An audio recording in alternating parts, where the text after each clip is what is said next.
Can I speak? Could I speak? May I speak? Might I speak? There are so many confusion that which sentence is correct. Hello everyone, a very hearty welcome to this mind-blowing platform Education She. आज की class में हम can, could, may, might इस topic पे discuss करने वाले हैं। तो इससे रिलेटेड जितने भी सेंटेंसेस बनते हैं आज की वीडियो में हम कवर करने वाले हैं। So without getting late let's start this video. So अगर हमें अपनी एबिलिटी बतानी है, अगर एबिलिटी हमें अपने प्रेजेंट में बतानी है तो हम क्या यूज़ करेंगे? कैन। और बी वर्ब एबल टू भी यूज़ कर सकते हैं इन प्लेस ऑफ कैन। और पास्ट में बतानी है तो कुड और be able to in place of could.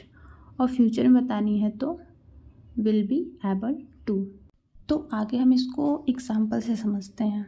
Okay, तो यहाँ पे एग्जाम्पल दिया हुआ है एबिलिटी का, और ये भी बताया गया है कि एबिलिटी जब भी हम बोलते हैं या फिर बताते हैं तो सकता पाता हुआ आता है।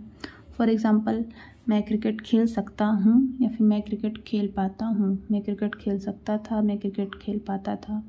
मैं क्रिकेट खेल सकूँगा, मैं क्रिकेट खेल पाऊँगा, इस तरह से। ओके, तो यहाँ पे फर्स्ट एग्जाम्पल दिया, I can speak English.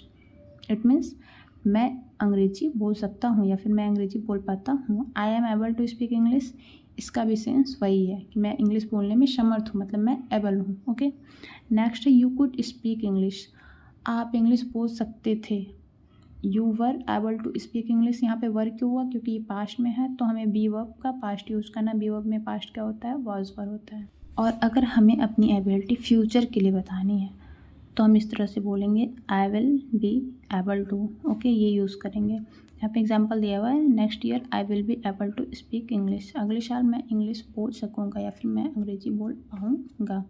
Okay, सो हमें अपनी एबिलिटी शो करने के लिए कैन कुड का यूज़ करना है और हम उसके प्लेस पे बी एबल टू भी यूज़ कर सकते हैं। That is clear. नेक्स्ट हमारा पॉइंट है पॉसिबिलिटी। यदि हमें पॉसिबिलिटी बतानी है, संभावना बतानी है, तो हम क्या क्या यूज़ कर सकते हैं? Can, could, may, might.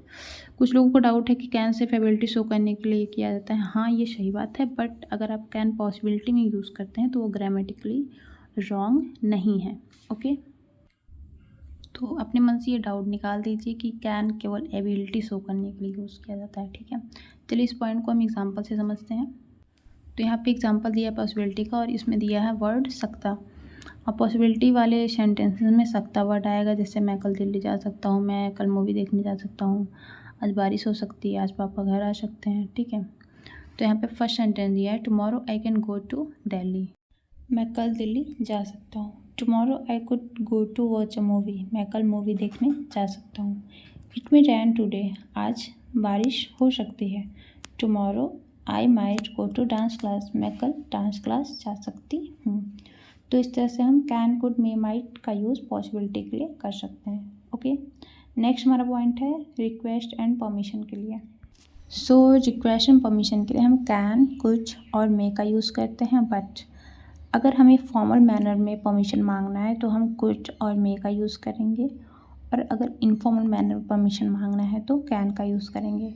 For example, अगर हमें ऑफिस, अपने एल्डर्स, अपने बॉस से परमिशन मांगना है तो हम कुड का यूज़ करेंगे या फिर मे का यूज़ करेंगे। अपने टीचर से, अपने बड़ों से, ऑफिस में अपने बॉस से, तो हम कुड, मे का यूज़ करेंगे। अगर हम अपने फ्रेंड, सिबलिंग से परमिशन मांग रहे हैं तो वहाँ पे हम कैन का यूज़ करेंगे। That is clear. तो इसको हम एग्जांपल समझते हैं कि रिक्वेस्ट परमिशन का जब भी सेंटेंस रहेगा तो उसमें सकता वर्ड आएगा, जैसे मैं अंदर आ सकता हूँ, मैं उनसे बात कर सकता हूँ, क्या मैं तुम्हारी लैपटॉप ले सकता हूँ, क्या मैं तुम्हारी स्कूटी यूज़ कर सकता हूँ, इस तरह से। तो हमें फर्स्ट एग्जांपल दिया हुआ, can I talk to her, क्या मैं उससे बात कर सकता हूँ। नेक्स्ट है could I talk to him, क्या मैं उनसे बात कर सकता हूँ। May I talk to Ruhi, क्या मैं रूही से बात कर सकता हूँ। You may talk to her, आप उनसे बात कर सकते हैं। तो यहाँ पे रिक्वेस्ट परमिशन वाले सेंटेंसेस हैं। अगर हम कैन यूज़ करते हैं तो इससे हमें पता चलता है कि वहाँ पे वो हम इनफॉर्मल मैनर में परमिशन मांग रहे हैं। सो हमें ये पॉइंट नोट करना है कि हमें कभी भी अपने ऑफिस, स्कूल में, इट मीन्स अपने टीचर या फिर बॉस से, ओके, कभी भी कैन यूज़ करके परमिशन नहीं मांगनी है, रिक्वेस्ट नहीं करनी है। ठीक है, क्योंकि ये पोलाइट सेंटेंस नहीं है। कुड और मे से ही हमें परमिशन मांगना है। That is clear. तो यहाँ पे हमने कैन कुड में ये डिफरेंट पढ़ा, कैन कुड में कि ये फॉर्मल मैनर में यूज़ होता है और ये इनफॉर्मल मैनर में यूज़ होता है। तो हमने यहाँ पे कुछ पॉइंट पढ़े हैं कि कैन कुड में माइट का यूज़ रिक्वेस्ट, परमिशन, एबिलिटी और पॉसिबिलिटी के लिए यूज़ करते हैं। That is clear. अब कैन कुड में माइट के कुछ और भी यूजेस हैं, इससे रिलेटेड कुछ और भी सेंटेंस है। चलिए हम आगे देखते हैं। यहाँ पे नेक्स्ट पॉइंट दिया है, कैन कुड में माइट के साथ अगर बी ऐड हो तो किस प्रकार के सेंटेंस में बी ऐड कर सकते हैं हम, किस प्रकार का इसका स्ट्रक्चर हो सकता है। तो यहाँ पे दिया है हो सकता है, जैसे वह स्टेशन पर हो सकता है, वह अपने घर पे हो सकती है, ठीक है। तो इस तरह के सेंटेंस जब भी रहेंगे तो वहाँ पे हम can be, could be, may be, might be का यूज़ करेंगे। फॉर एग्जांपल यहाँ पे सेंटेंसेस दिए गए हैं, he can be at home right now, वह इस समय अपने घर पर हो सकती है। He can not be at home right now. देखिए यहाँ पे जो कैनॉट है ये कभी कैन और नॉट अलग अलग नहीं होता, ये हमेशा क्या रहता है, कंबाइंड रहता है। कैनॉट एक साथ रहेगा, कांट हो सकता है या फिर कैनॉट रहेगा, कैन और नॉट कभी अलग अलग नहीं रहेगा। ओके, तो ये पॉइंट आपको याद रखना है। इसका इंट्रोगेटिव सेंटेंस का स्ट्रक्चर भी दिया गया, can he be at home right now. यहाँ पे कैन आगे आ जाएगा, बी सब्जेक्ट के बाद ही रहेगा। That is clear. Next structure इसका है, how can he be at home right now. अब लास्ट के दोनों सेंटेंसेस निगेटिव इंट्रोगेटिव है। Can he not be at home right now, can't he be at home right now. दोनों sentences same है, बस यहाँ पे सिर्फ मैंने कैन को आगे रखा है और नॉट सब्जेक्ट के बाद यूज़ हुआ है। यहाँ पे कैंट एक साथ आया है। इस तरह के जब भी स्ट्रक्चर आएंगे तो आप कैन नॉट कभी भी आगे यूज़ नहीं करेंगे, हमेशा कांट यूज़ करेंगे। ओके, कैन नॉट कभी आगे नहीं आएगा, या फिर कैन आएगा, नॉट सब्जेक्ट के बाद रहेगा, फिर कांट रहेगा। That is clear. तो इस प्रकार के सेंटेंस में हम कैन के प्लेस पे कुड, में, माइट यूज कर सकते हैं। बट अगर स्ट्रॉन्ग पॉसिबिलिटी हो तो वहाँ पे हम कैन यूज़ करेंगे, लिस्ट पॉसिबिलिटी हो तो माइट यूज़ करेंगे। ये आपको बात ध्यान रखनी है। इट मीन्स अगर 99% पॉसिबिलिटी है कि हाँ वो घर पे हो सकती है तो हम कैन यूज़ करेंगे। अगर हमें मतलब ना के बराबर संभावना है तो हम वहाँ पे माइट यूज़ करेंगे। तो ये पॉइंट क्लियर हो गया। अब next can be, could be, may be से ही रिलेटेड सेंटेंसेस होंगे जो किया जा सकता है, इससे उसका फिनिशिंग होगा। लाइक तुम्हें बुलाया जा सकता है, तुम्हें यह बात बताई जा सकती है, तुम्हें वहाँ भेजा जा सकता है। ठीक है, तो इस तरह के जब भी सेंटेंसेस होंगे तो उसको can be, could be, may be, might be से बनाते हैं। ठीक है, तो यहाँ पे सेंटेंस दिया हुआ एग्जाम्पल में, we can be told about this. और एक बात और ध्यान रखना है कि ये पीवी के सेंटेंसेस है, पैसिव वॉइस का सेंटेंस है, तो इसमें वर्ब का थर्ड फॉर्म ही रहेगा। ठीक है, we can be told about this मतलब हमें इसके बारे में बताया जा सकता है। इट कैन बी डन, इसे पूरा किया जा सकता है। This target can be achieved, यह टारगेट अचीव किया जा सकता है मतलब प्राप्त किया जा सकता है। You can be send to Delhi tomorrow, तुम्हें कल दिल्ली भेजा जा सकता है। तो ये पीवी के सेंटेंस थे। अब हम नेक्स्ट यूजेस पढ़ेंगे कैन, कुड, मे, माइट के साथ जब हैव ऐड हो। क्या ऐड हो? हैव। तो हैव का सेंस पास होना भी होता है, रखना भी होता है।